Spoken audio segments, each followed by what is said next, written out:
Okay, we're now in part two. So you have looked at Jacob's writing, you've analyzed it using the second grade rubric.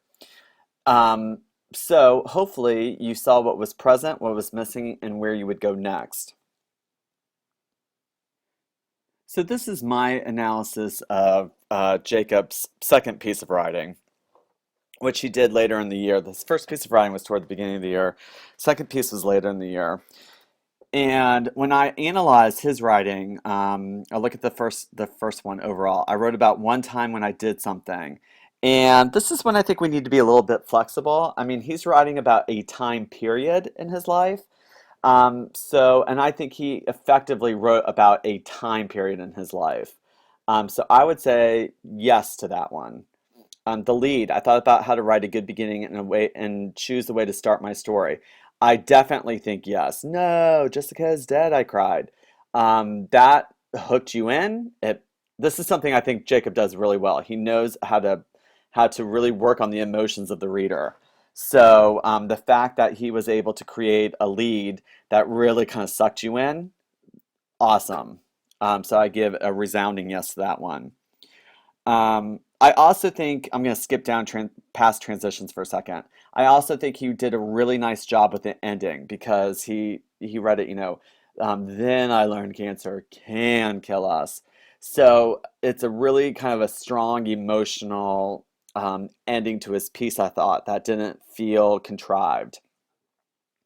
The two areas, so I give yes to the ending and to the lead as well. The two areas where I think he's starting to, but still needs some work on, would be transition and organization. So I still think his story is kind of all over the place a little bit, definitely in the first one, but still in the second one. So I think he definitely wrote a lot of lines across multiple pages. So in second grade, that's our expectation. So he's doing that, and he's doing that fine. What I would like to do with him more would be to help him organize what he does across those pages a little bit more. And so, one thing you can do is break his page up and just have him rearrange the different sections a little bit so it's a little bit more clear, goes along a little bit more of a clear continuum. And as he does that, of course, you can add transitions like when, then, after to kind of help facilitate the direction in that story. So I think those would be the two areas where I think I would give a starting to, but not quite a yes yet. The development, these two things, elaboration and craft, I would give resounding yeses to. So I think he does bring his characters to life. He uses dialogue, he uses different actions. I think his strong word choice is particularly probably the best part for me of his writing. So I think he's doing a great job with using strong words that help the readers picture the story. In terms of spelling and punctuation, I think punctuation for the most part was fine. Remember, we're just looking at this from a second grade standpoint. So what has he learned up until second grade? And really, these are the two standards that second graders um, are uh, are held accountable for. It's using quotation marks and then using the correct usage when doing contractions. So, of course, he also has to have all the skills from first grade. So you need to go down and look at some of the different skills from the grade level below to know what he's expected to do at second grade. So punctuation wise, I think he's doing fine. Spelling, there were multiple words that were misspelled, and most of those I was okay with. If anything, he's a within word speller, so anything that is multisyllabic, I let go. But anything that he's doing that is that has a single syllable, like no, Jessica is dead. He wrote died instead of dead. That would be a word I would look at with him. It's a within word pattern, it's a vowel kind of pattern in the middle of the word, and those are some of the different types of patterns I would probably talk with him about. Okay, so that is my analysis of Jacob's second grade piece of writing that was a narrative using a rubric to assess where he is as a writer. I'm going to ask you to do similar things with different pieces of writing and rubrics that I have uploaded to uh, to Moodle. So What I'd like for you to do is choose a grade level that I have uploaded there. I have K through 5 uploaded. And I want you to choose a writing rubric and exemplary text from the grade that you chose. So you're either going to choose a narrative, an informational, or an opinion rubric. And attached to that is an exemplary piece that you can examine. Then I want you to study it. I want you to look at what's expected at that particular grade level and what the exemplary text shows us. Then I want you to practice. I have some sample text that I have uploaded onto Moodle, or you can use other samples that you have of students at particular grade levels. And I want you to analyze the text to determine the strengths and weaknesses of the writer on that particular text that they've uploaded. I want you to practice again using a different genre, different text type. And I just want you to kind of get used to doing this. I would even look at multiple grade levels.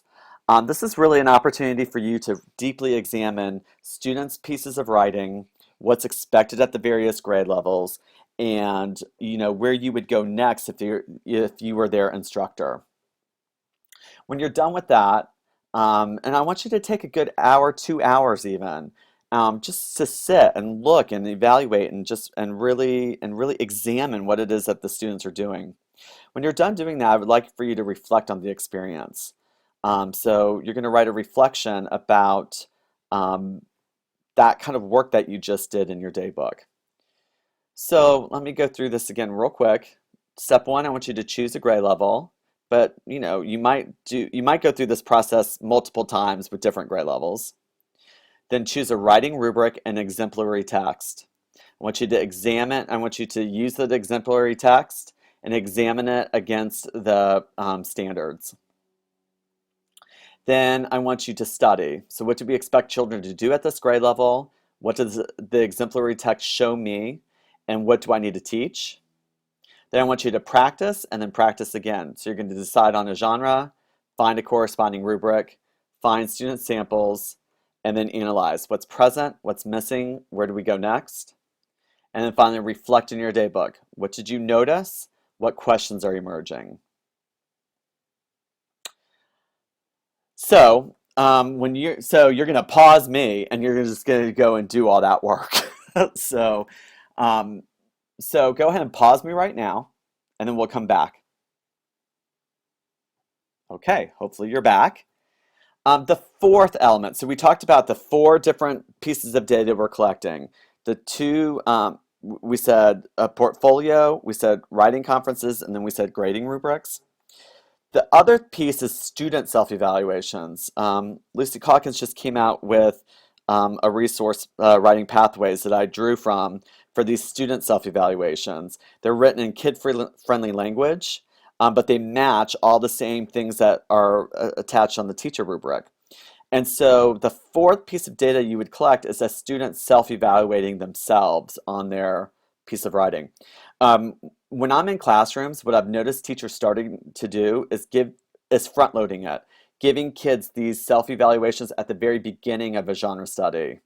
And then as they teach various mini lessons, the students are making sure they're matching those mini lessons to the various standards they have on their self-evaluation rubrics. So students are creating text coinciding with their own self-assessment rubric to just kind of monitor themselves as writers, which I think is a really smart way of doing it because it gives students up front what's expected.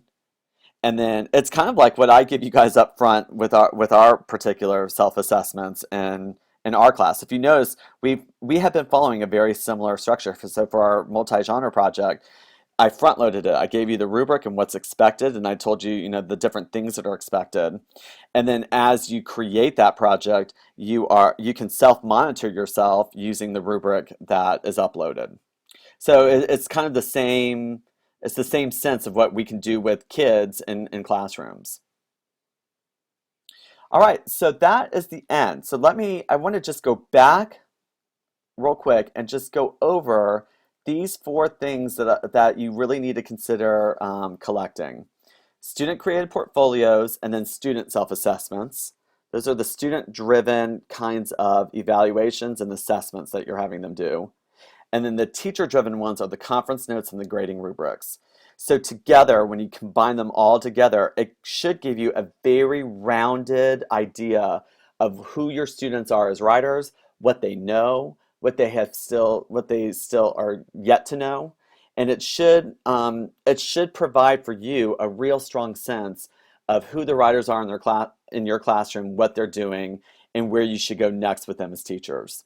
So again, this is a whole kind of recursive process of instruction, assessment, and and and um, and planning. So uh, if you conduct a lesson, a mini lesson, and toward the end you get some assessment or you get some assessment along the way, then that assessment should next inform your planning, which then informs your instruction. So it's kind of this like round circle in which you have three things along the circle. You have instruction, you have assessment, and you have planning, and all three should complement each other. All right, that's the end of part two. I hope you enjoyed it, and I hope you get busy analyzing some student writing. Okay, thanks everybody.